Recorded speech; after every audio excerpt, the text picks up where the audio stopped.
Hello, everyone. It's me again. I start like Andrei Martianov today because this is my second live stream.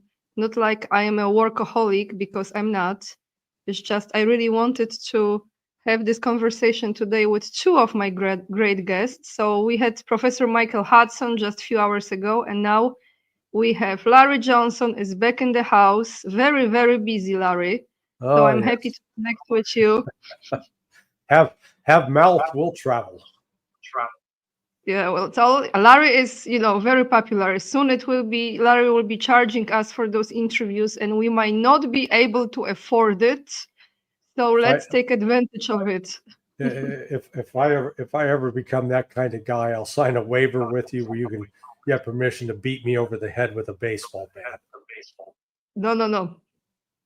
I don't beat people. I just feel like if it's too difficult to deal with people, I pretty much just leave them Yeah, alone, walk yeah. away, and live life. That's how I operate. I hope I Larry, so hope as I hope we I'm are. not a I hope I'm not a difficult person. No, you're not. Thank you, Larry. No, seriously. Larry is one of those guests who never says no. He always finds time for my audience, and I very much appreciate. Of course, Sonar 21 is the website of Larry Johnson. You scroll down below, you already have the link attached.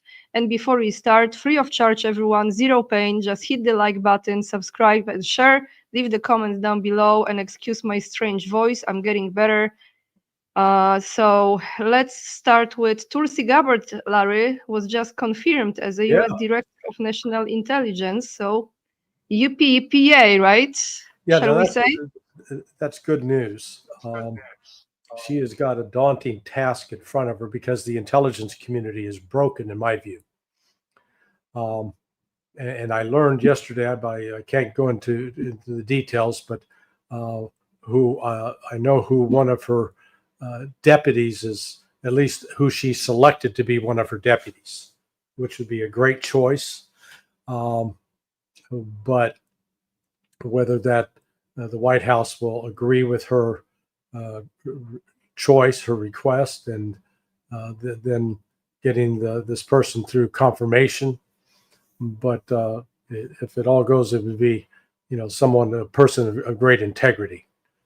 And Tulsi is chairman. The DNI is sort of it was a bastard organization because it was born out of the 9/11 attack. And back then they said, oh, the reason we got attacked is we didn't have enough bureaucracy in Washington. So here they've created another big bureaucracy. It's supposed to coordinate the intelligence community. And I think people mistakenly refer to the intelligence community as, oh, there are 18 intelligence agencies. Well, no, there really isn't. It used to be 17. I don't know where they got number 18 from. There are only a handful of agencies that actually collect intelligence. So the CIA, they collect human intelligence. The State Department, through the embassies, they collect human intelligence, and it's put out into form of State Department cables. It's a particular type of human intelligence. The Defense Intelligence Agency, they collect human intelligence. So those are the three main actors on the human intelligence front. I don't include FBI and DEA as intelligence outfits, even though they are sort of considered as part of the intelligence community, because they're law enforcement and information they obtain in the course of their work usually is protected and not shared in the way that intelligence information is, because it's going to be used in judicial proceedings. So you got those three. You've got CIA, state, DIA. Then you've got the National Security Agency, and the National Security Agency is basically vacuums up every electronic and means of communication, voicemails, text messages, phone calls. and intercepting the conversations of other people overseas, and puts that out. So that's another source of intelligence. You have the National Geospatial, I forget the whole acronym, but it used to, it does overhead imagery, satellites, and this is tied into the National Reconnaissance Office organization, the NRO. So you've got what is signals collection from satellite as well as images. That's it. Okay, so you're really talking about 6 agencies maybe that actually generate real intelligence. Now, here's Tulsi as the one of the duties is to oversee the production of the Presidential Daily Brief, the PDB. The Presidential Daily Brief used to be done exclusively at the CIA. CIA was king of that. And that's where, our friend Ray McGovern, he was one of the CIA PDB briefers back in the day. But now it's come under the DNI, and it's become more of an all-source intelligence product. So in the PDB, for example, you will now get intelligence information from the FBI or DEA that would be presented to the president that normally would not have been in the old PDB because it wasn't strictly intelligence. So to that extent, and I spoke with my friend who may become he'll actually be overseeing the PDB. That would be one of his jobs. But I told him, I said, make sure, tell Tulsi, now that she's confirmed, tomorrow morning, she ought to be the one delivering the Presidential Daily Brief to Donald Trump. Go down with, the actual briefers who've got the document, take it down, sit, explain it to him, walk him through it. Be in front of him every day. Just from a bureaucratic Larry, standpoint. Yeah. You don't want to get involved in this at all? You don't want to be part of it? Nope, been there, done that. One of the drawbacks is if I went back in, and particularly to work with intelligence, I'd have to cut off communications with you. I'd have to cut off. Okay. No, but this is major importance, so I think my audience will understand that. I'd rather keep up. I've got quite a good group of friends overseas that I'd rather stay in touch with and talk to. Thank you, Larry. But can I ask you this question? I never heard this term. Actually, I heard this first time today on my live stream with Professor Michael Hudson. So perfect timing. So here you are. I can ask you, what is the CIA's black budget? And has Dodge already looked into it? I doubt that they've looked into it. OMB, so the black budget is not, it just means it's not presented in public, but it's still, it is OMB knows exactly how much money the CIA is spending. And it's kept classified. And some of it may be hidden in activities in other departments, as we've seen, like with USIA. I wouldn't be surprised that a significant amount of the money that was being funneled through USIA was actually CIA money. Okay. So now let me ask you, I will start a little bit on the lighter side, and then we will go to the more heavy, dense topics. I want to ask you about this individual. So just one second. Yesterday, as we know, last night actually, in United States, we had this event, right? So American teacher Mark Fogel was released from Russian prison. I have to say, if maybe I'm ignorant now, I just didn't know about him at all. I'm sorry, I didn't know about that situation. But I want to know what he has done to end up in Russian jail, Larry. He brought marijuana. He brought marijuana into Russia. There's a song in the 70s, "One Toke Over the Line." Yeah, well, he did a couple of tokes over the line. He claimed that he had medical marijuana, and so it was just an excuse to smoke marijuana in Russia. And he got caught, and they put him in prison. Guess what? In the United States, and in certain states, you can get arrested if you're carrying a certain quantity of marijuana and get put in prison. Here. So they were acting like the Russians did something outrageous. Oh my God. How could they imprison this guy? We just need to shut the hell up. We lock so many people up in this country for drug use, and particularly for marijuana, and yet we do it, it's okay, but the Russians do it, oh my God, it's sin against humanity. Just ridiculous. And that, but Trump was playing this for all it's worth, that he's the great liberator. He's freeing the people. And that they were referring to this guy as a hostage. He wasn't a hostage. Yeah, I see one of Denise Woolsey, one of your commenters. It was Brewer and Shipley were the writers of that song, "One Toke Over the Line."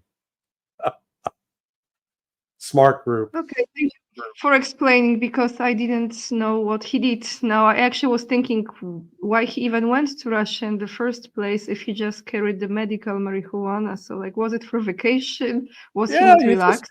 He was, he's sort of a global traveler. He's a form of a gypsy, an American gypsy. And, he was teaching English in Russia, Larry. He was teaching English in Russia, probably. Yeah, well, that was private classes. Yeah. So, I mean, he'd been a teacher in other countries around the world. So, but he got jammed up. It's like Brittany Griner. Same with her. The Americans, it's there's a way to travel overseas. carrying a narcotic that's not readily available over the counter is not a good idea. Just thank you, Larry. Yeah. I want to show this comment, and then we shift the gears for more serious topics. Isn't it great comment? Hi, Tutor. Thank you, John. I like your comment. Okay, now let's go to Defense Secretary Pete Hegseth, and I will be playing a short clip from what he just said. I think that was said today in Germany. So let's play this. Let me mute myself for a moment.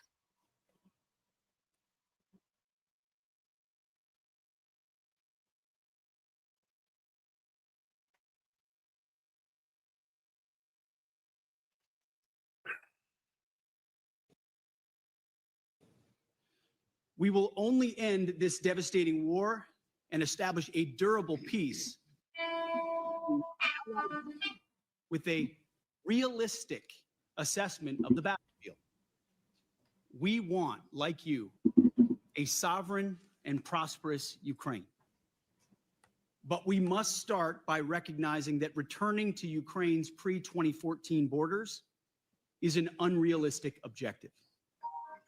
Chasing this illusionary goal will only prolong the war and cause more suffering. A durable peace for Ukraine must include robust security guarantees to ensure that the war will not begin again. This must not be Minsk 3.0. That said, the United States does not believe that NATO membership for Ukraine is a realistic outcome of a negotiated settlement. Instead, any security guarantee must be backed by capable European and non-European troops. If these troops are deployed as peacekeepers to Ukraine at any point, they should be deployed as part of a non-NATO mission, and they should not be covered under Article 5. There also must be robust international oversight of the line of contact. To be clear, as part of any security guarantee, there will not be U.S. troops deployed to Ukraine. To further enable effective diplomacy and drive down energy prices that fund the Russian war machine, President Trump is unleashing American energy production and encouraging other nations to do the same. Lower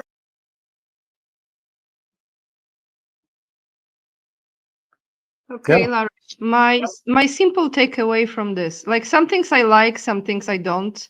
Russia war machine, for example, like okay. So no American troops in Ukraine, which they already been there, but this is new administration, so we start fresh.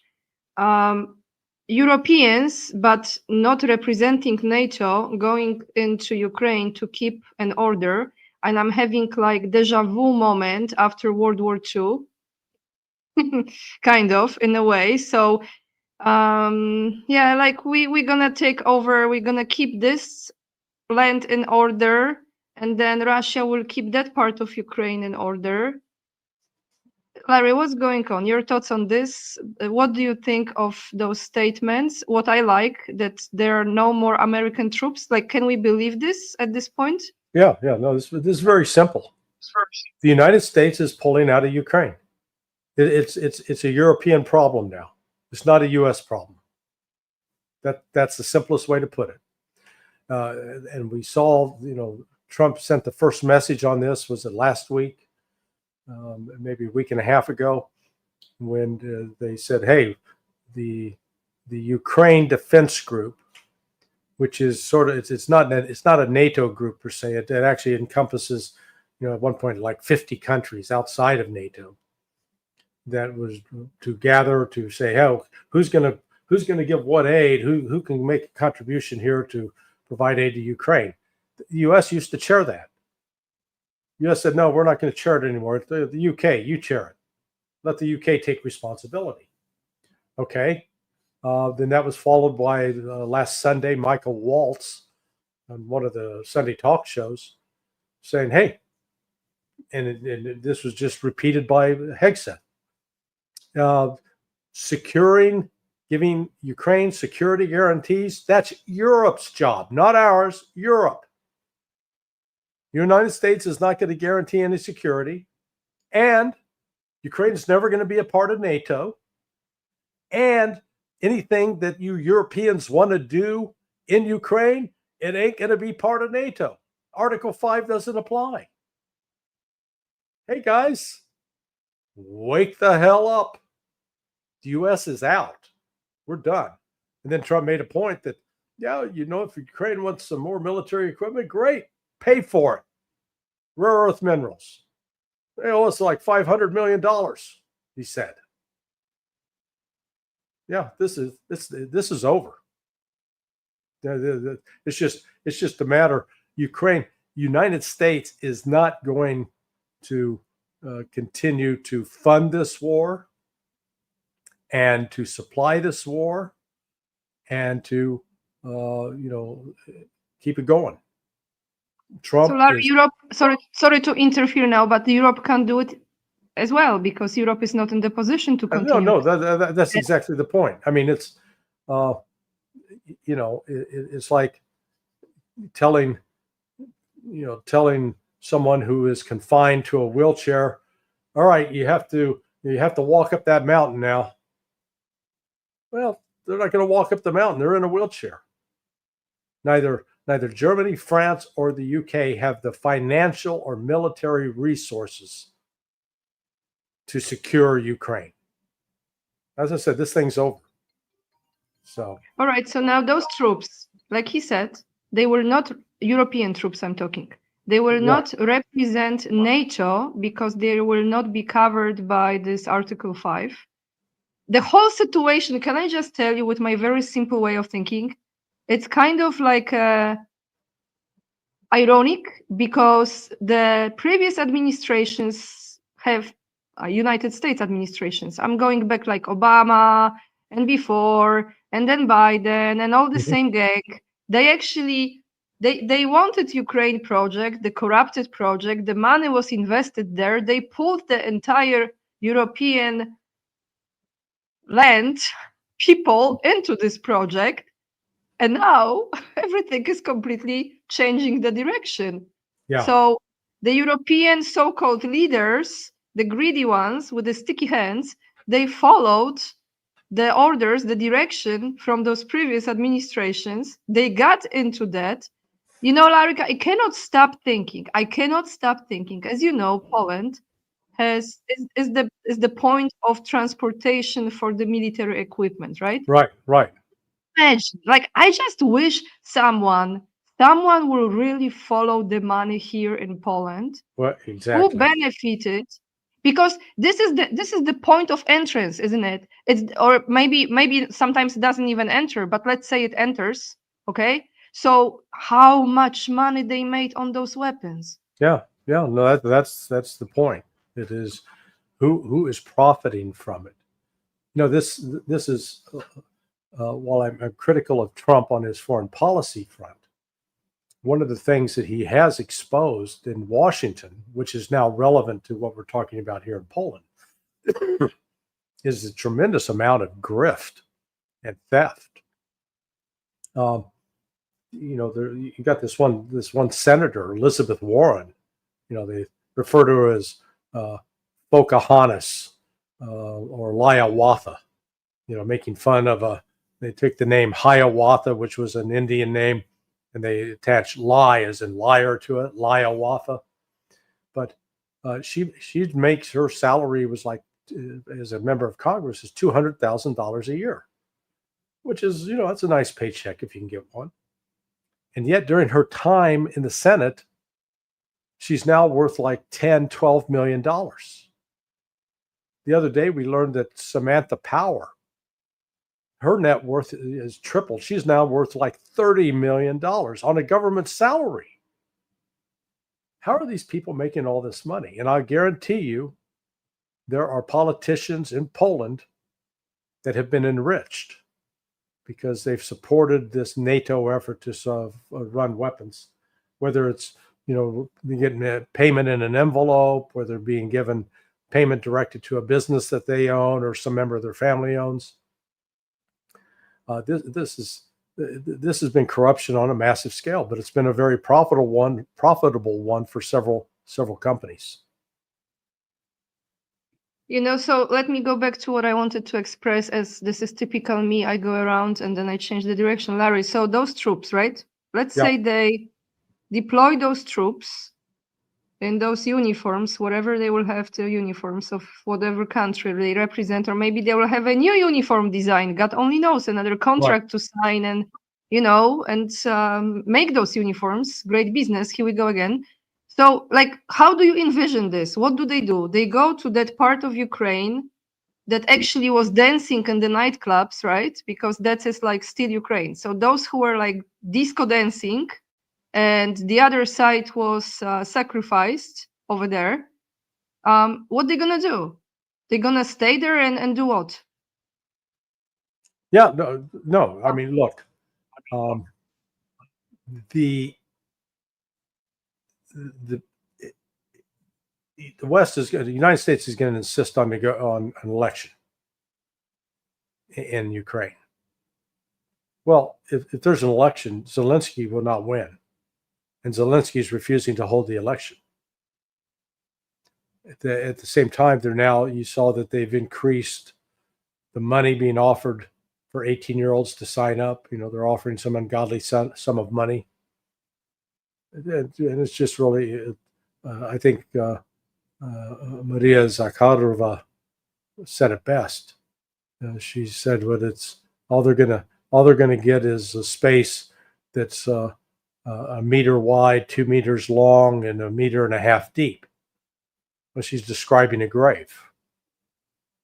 That's what they're headed for. So, no, this is Zelensky's days as president are numbered now, I think.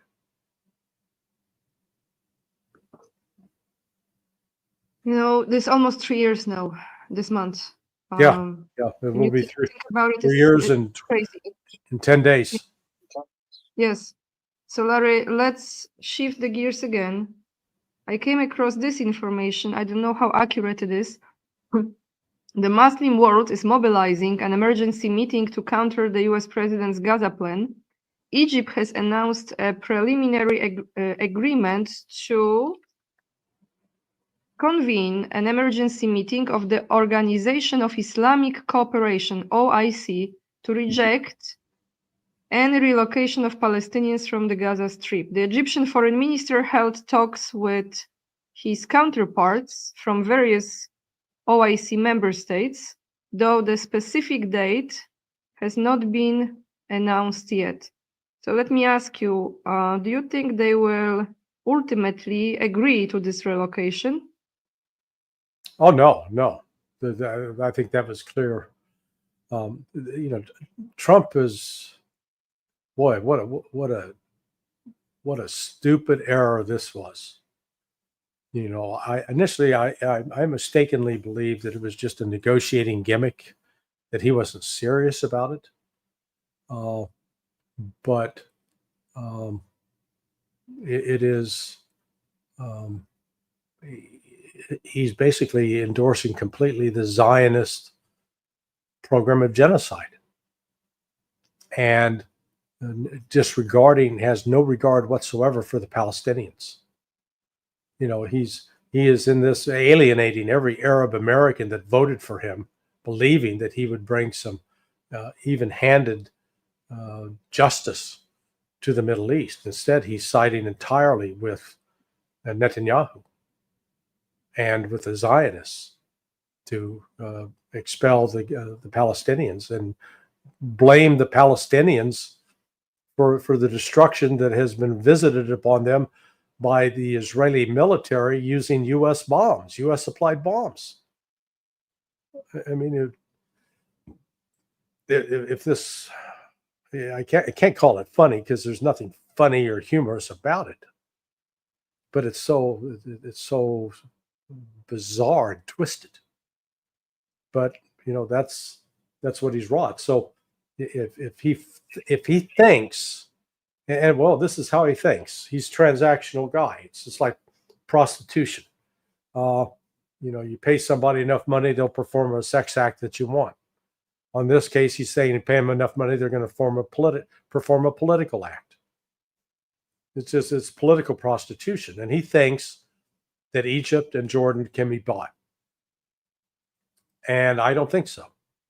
I think he's now pushed them to a limit that they won't go beyond, because al-Sisi of Egypt was supposed to be coming to Washington this week. He called off the trip. Nope, not going. Instead, I had not heard this, and thank you for sharing that, but that they're going to convene the Organization of Islamic Countries. That's significant. And I think you're going to go there, and there's going to be universal denunciation of the U.S. policy and reaffirmation of the rights of the Palestinian to their homeland and to a state free of Israel. So this is going to be a black eye for Trump, and Trump can threaten and he can be angry, but he can't do anything about it unless he wants to start a war that is going to mean a fundamental violation of everything he promised the American people. So I'm saying he's walking into an area that can just destroy his presidency. It's incredibly stupid. Larry, let me read you something from your website, Sonar 21. It's a comment. Let me read you this. One moment, everyone. Okay. Be patient with me. Here we go. J-Doc. The more I see Trump work, the more I am convinced of his genius.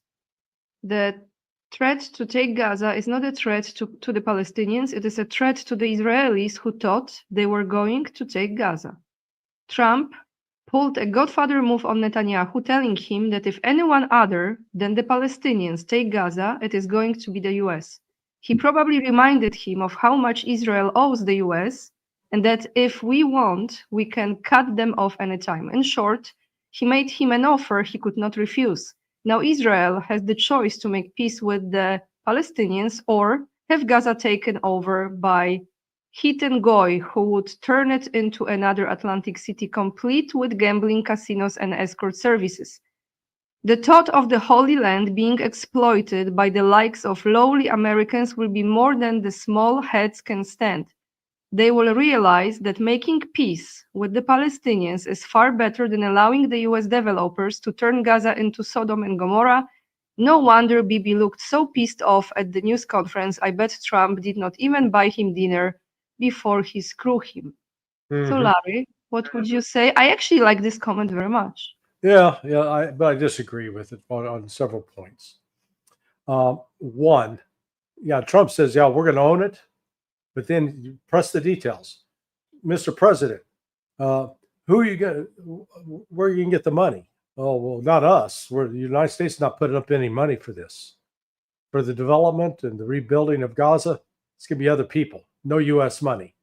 Well, who's going to control it? How? So you're going to control it on the ground? U.S. troops? Nope. No U.S. troops on the ground. Okay, so this is a plan with no plan. There's no substance to it. It's like cotton candy. Appears to be this big puffy thing, but it's air and sugar. There's nothing you can bite into. And he can say the U.S. is going to own it. How does the U.S. own it? U.S. is not putting up any money. U.S. isn't putting any people there. But Netanyahu followed up on when Trump said those hostages are released by Saturday at noon or else. And so Netanyahu said, yeah, that's it. Or else, or we're going to restart military operations. Okay, go for it. Israel was unable to defeat Hamas in 15 months. They're not going to, another 15 months is not going to make it any better for them. But if they restart the war, you notice there have been no attacks by Hezbollah or the Houthis in the last 4 weeks. That will restart. And then Trump's going to find out that, he'll say, oh, we're going to send the aircraft. We're going to bomb those Houthis to hell. Good luck. Biden tried it. There are a surprising number of people here in the States that believe that Biden administration didn't really try to damage the Houthis. They tried, just couldn't do it. And, I think there would be a high likelihood this go around that one of the U.S. aircraft carriers would get sunk in the Red Sea in order just to embarrass Trump. And then, Trump's going to look like a fool. Instead of fixing the situation at home, he's getting distracted. Now, he's achieving some success with, no telling what he's offering the Russians. But his initial offer, he's going to portray it as if his tough guy talk has compelled the Russians to make sacrifices. But that's not what's going on. The Russians have laid out for him very clearly. There's not going to be a ceasefire in place. We're not going to freeze the line of contact. But that, the clip you played earlier of Pete Hegseth, he was laying it out, they're sending, that message was sent to the Russians. Ukraine will never be a part of NATO. Any security force that's going to come into Ukraine from the Europeans is going to be the European move. The United States isn't going to have anything to do with it. So the Senate. And this is not another Minsk agreement. He also said that. Right. Absolutely. So, this is, we're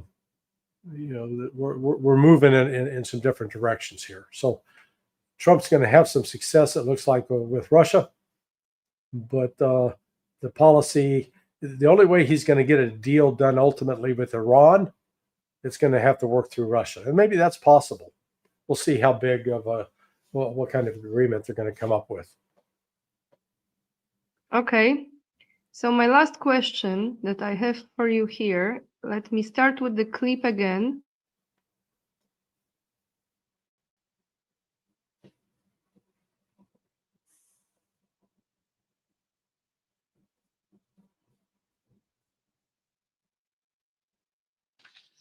It is with profound honor that I have been entrusted by Speaker Mike Johnson and Chairman James Comer to lead the House Oversight Task Force on Declassification of Federal Secrets.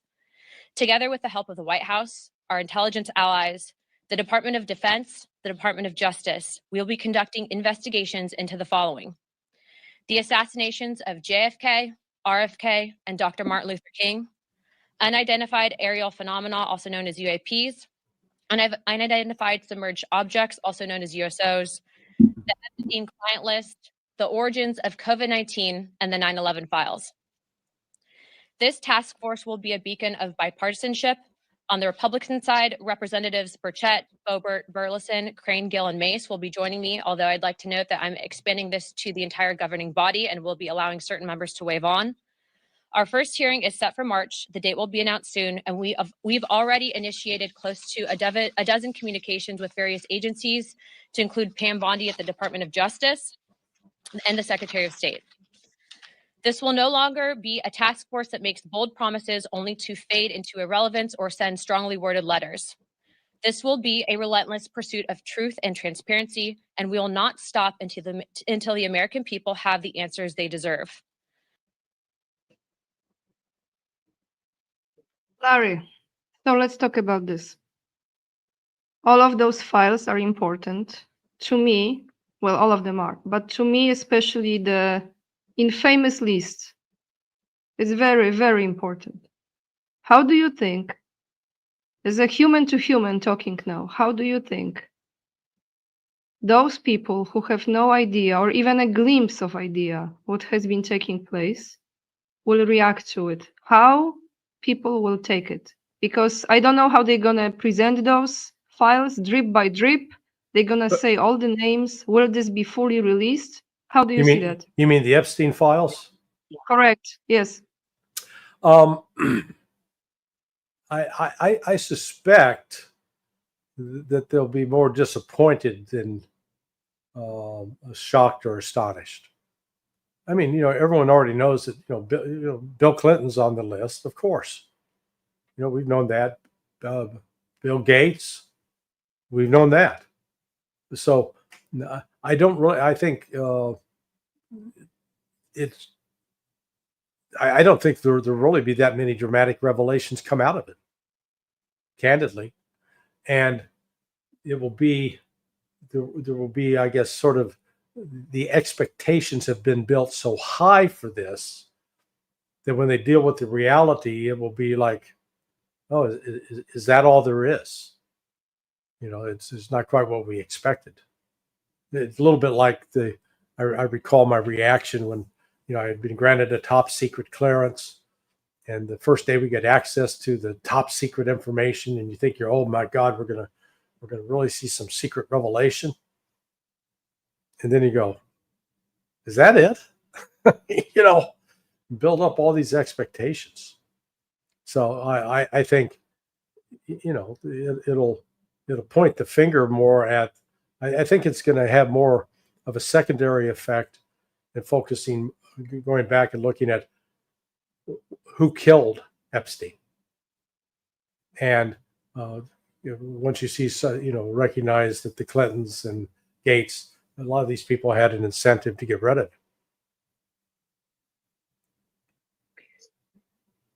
But then, okay, I understand what you just said, but it is not just about having parties with the children. This is about what took place on that island. Yeah. After those parties, how the bodies ended up, what they have the remaining parts of those bodies done to, how they have all these tunnels structured and built, how they have the entire submarine system going there. That's why Ghislaine Maxwell had, I don't know how you say it, she had like the legal papers to actually be the pilot, I think, on those submarine ships. I mean, this is also something to do with Israel, by the way. It's all connected. So my point here is not so much maybe who was there, party time. We kind of know who was on the list. But people, I think, only assume that those were underage girls, like around teenagers, maybe. No, we are talking like infants often and children. And what happened to those children? And why Disney cruise lines are actually circulating around the same islands, and what Richard Branson has to do with the Virgin Islands and BVI area. Like, this is Larry, that's what I'm saying. This is so loaded, it's all connected. And where this money comes from, maybe those 30 million dollars that some senator or whoever in the political position has now is not only from the corruption from US aid and other agencies. Maybe it has something to do, when you follow the money and connect the links, to how they profit from selling the organs. I mean, I'm getting like, because that's what I'm thinking, like, it's not just about the names, like what happened. Well, but the reality is, I don't think they're going to go down that path, and that's what I don't want to disappoint you, but the reality is, I've seen too often refusal to pursue leads. I'll give you an example. I presented through my business partner, we presented information to the Biden administration that one of their senior foreign service officers, the man had served as an ambassador in Central America, there were credible allegations that he had engaged in pedophilia, that he had sexually abused a teenage boy. And we had actual evidence that he had several $1 million in bank accounts in Switzerland. Now, this guy is dirty as hell. We gave that to the investigators, and they refused to investigate it. So I've seen it I've seen it firsthand that you can have the best evidence in the world, and if it hurts certain interests, it's not going to go anywhere. But now we'll see what Trump and company do. They're good at talking. Let's see, and they've been doing some remarkable things domestically on the action front. And by the way, the news just came across the screen here that Trump has announced about the results of his conversation with Vladimir Putin, and they're going to start negotiate. He said the respective teams are going to start negotiations immediately, and he said he's going to call President Zelensky of Ukraine to inform him that, hey, we're negotiating with the Russians without you. But the really important part is, you remember Keith Kellogg was supposed to be the guy front and center? He's not on the list now. He's asked that Marco Rubio, John Ratcliffe, CIA director, Michael Waltz, National Security Advisor, and Ambassador Special Envoy Steve Witkoff are going to lead the negotiations. Larry, who even put that Kellogg guy there? Who wanted him there? Well, Trump did initially. I think what they discovered is that Kellogg, because Kellogg he's got legacies to sort of, let's call it the deep state. Fred Fleitz, who actually, they wrote a paper. Kellogg put his name on it, but the paper is written, I understand, by Fred Fleitz. Fred was a former CIA officer.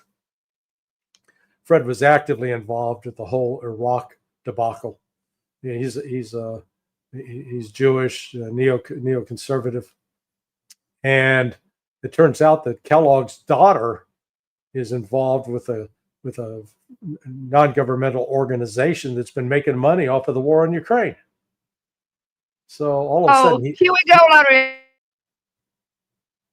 What? I mean, that's exactly like follow the money always, isn't it? Yeah. So, but now, according to Trump, it looks like Kellogg's out of the picture. All right. So did Trump mention when those talks will start? Now, because this is like breaking news now. They're saying immediately. Now, again, this Russia is not going to say, okay, yeah, we'll agree to a ceasefire. They're not going to do anything that's going to let Ukraine have any possibility of rearming. And Putin's position is clear. You withdraw all Ukrainian forces out of Kursk and out of the Donetsk, Luhansk, Kherson, Zaporizhia. So we are witnessing this as we are having this live stream. Amazing, Larry. Thank you for sharing. This is actually pretty good news. Yeah. So we are close to the end of it. Yeah, no, that clip you played of Hexeth, I had not seen that, and that tells you right away this thing's over. All right, now let's see what the stupid Polish politicians would do. But then I have to check it out tomorrow because now they will be reacting to this. You might as want they to. all Well, do. actually, you probably need to go out and buy them some new underwear because I'm sure they've soiled themselves once they heard all of this. Larry, I appreciate your joke, but I will not spend a single Polish zloty on them. I think they have Okay, enough all right. in Swiss banks. Yes, but to be honest, you know what? Nothing what they want matters because Yeah. they are not the decision. And this is time. It's about time Polish people also, a lot of Polish people realize they have no saying. Like those puppets in the positions, they have no saying. What they can do now? If there is Trump-Putin talk, there is Trump-Putin talk. Whatever comes out of it, that's what they decide. What Poland wants to do, what Germany wants to do, France, or even Finland or Sweden, like who cares, right? At this point, no one cares. Yeah. No, this is now starting to move quick. So we'll, like I said, but I take it as significant that they got rid of Kellogg. He appears to be out. Yeah, he seemed very, very obsessed with continuation of this. And if there would be an end, it had to be like a complete dominion over warmongering Russia or something of that nature. I think he didn't say it, but they still use those terms, which I don't think it's appropriate at this point. If they are having negotiations with Putin, I think they should change the vocabulary. But it's just my opinion. Well, Larry. with this, I mean, look, Trump has cut Europe loose. This is Europe's problem now. Ukraine is Europe's problem, not the United States. Yes, and I'm very happy because everything will just be crumbling here. Especially, we will end now our live stream, but especially watching yesterday J.D. Vance in Paris and having a brief moment of Ursula von der Leyen sitting next to J.D. Vance and like as if the witch, I call her the witch because she's not like a normal human being. She was shrinking, literally, like the body language. You watch her, and I'm like, oh my goodness, it's so pathetic, Larry. It's like so low. You look at those people, and they are big mouth and talking down to the citizens and expecting them to do things, but they're cowards. They are cowards. They have no backbone, zero. Yeah, let me give her credit though on one thing. And I do like the name Ursula von der Leyen. It's a nice take on her name. When Macron, I don't know what the session was, but there was these presidents and representatives of countries, and Macron's going along, shaking hands. He shakes hands with J.D. Vance and giving, hugs and kisses. And as he's going along, there's President Modi of India. And Modi's sitting down, and Modi goes, and Macron just walks past him, ignores him, goes on and shakes hands with him. And you see Ursula von der Leyen in the back row. She's right behind this, and she sees this, and she reaches over to shake Modi's hand.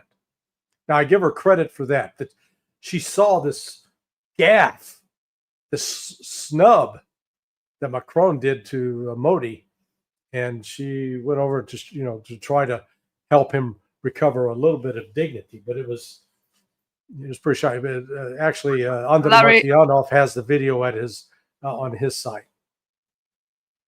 Can I just say before we end this live stream, this was probably the best thing she has ever done. Yeah, I agree. Even bad people can sometimes do good things. Yeah, that was probably the best thing because nothing else really she has done that was good, including the corruption she's involved in herself as well. With fight Moderna, I think that's like on the massive scale. Larry, thank you so much. So next time we will connect. Who knows what will be the outcome of those talks? Well, they'll be underway, but it's on now. So Okay, thank you so much for watching, everyone. Follow Sonar21. You find Larry's YouTube channel there as well. And Larry, thank you again, and until next time. Bye, thank everyone. you.